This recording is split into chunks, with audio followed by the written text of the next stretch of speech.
ایک شخص کے ہاں صرف بیٹیاں ہی تھیں۔ ہر مرتبہ اس کو امید ہوتی کہ اب تو بیٹا پیدا ہوگا، مگر ہر بار بیٹی ہی پیدا ہوتی تھی، اور اس طرح اس کے ہاں یکے بعد دیگر 6 بیٹیاں پیدا ہو گئی۔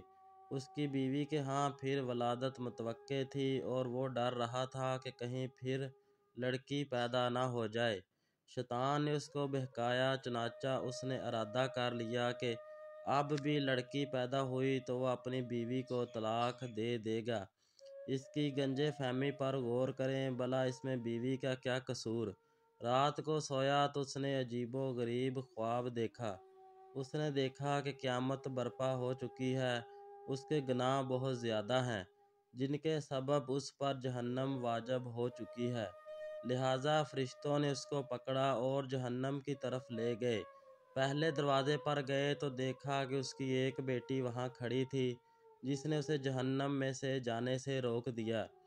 فرشتے اسے لے کر دوسرے دروازے پر چلے گئے۔ وہاں اس کی دوسری بیٹی کھڑی تھی، جو اس کے لیے آڑ بن گئی۔ اب وہ تیسرے دروازے پر اسے لے گئے۔ وہاں تیسری لڑکی کھڑی تھی، جو رکاوٹ بن گئی۔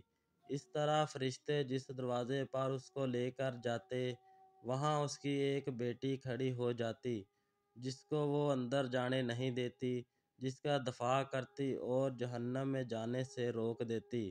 غرض یہ کہ فرشتے اسے جہنم کے 6 دروازوں پر لے کر گئے، مگر ہر دروازے پر اس کی کوئی نہ کوئی بیٹی رکاوٹ بن جاتی تھی۔ اب 7واں دروازہ باقی تھا۔ فرشتے اس کو لے کر اس دروازے کی طرف چل دیے۔ اس پر گھبراہٹ طاری ہو گئی کہ اس دروازے پر میرے لیے اب کون رکاوٹ بنے گا۔ اسے معلوم ہو گیا کہ جو نیت اس نے کی تھی غلط تھی، وہ شیطان کے بہکاوے میں آ گیا تھا۔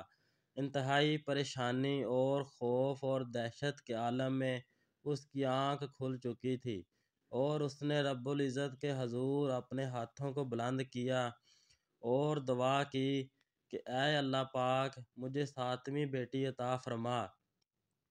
اس لیے جن لوگوں کا قضائے قدرت پر ایمان ہے، انہیں لڑکیوں کی پیدائش پر رنجیدہ ہونے کی بجائے خوش ہونا چاہیے۔ ایمان کی کمزوری کے سبب جن بدعقیدہ لوگوں کو یہ تصور بن چکا ہے کہ لڑکیوں کی پیدائش کا سبب ان کی بیویاں ہیں، یہ سراسر غلط ہے۔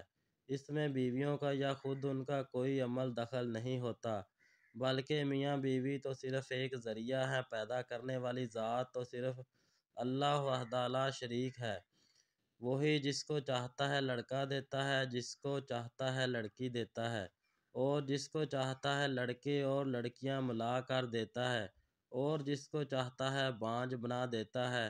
ایسی صورت میں ہر مسلمان پر واجب ہے کہ اللہ تعالیٰ کی قضائے قدرت پر راضی ہو۔ اللہ تعالیٰ نے سورہ شورى میں ارشاد فرمایا، آسمان کی اور زمین کی سلطنت اللہ تعالیٰ ہی کے لیے ہے۔ وہ جسے چاہتا ہے پیدا کرتا ہے، اور جس کو چاہتا ہے بیٹیاں دیتا ہے، اور جسے چاہتا ہے بیٹے دیتا ہے، اور پھر لڑکے اور لڑکیاں ملا جلا کر دیتا ہے، اور جسے چاہتا ہے بانجھ کر دیتا ہے۔ وہ بڑے علم والا اور کامل قدرت ہے۔ اگر ویڈیو کے آخر تک پہنچ گئے ہیں تو چینل کو ضرور سبسکرائب کر دیں اور ویڈیو کو لائک بھی کر دیں۔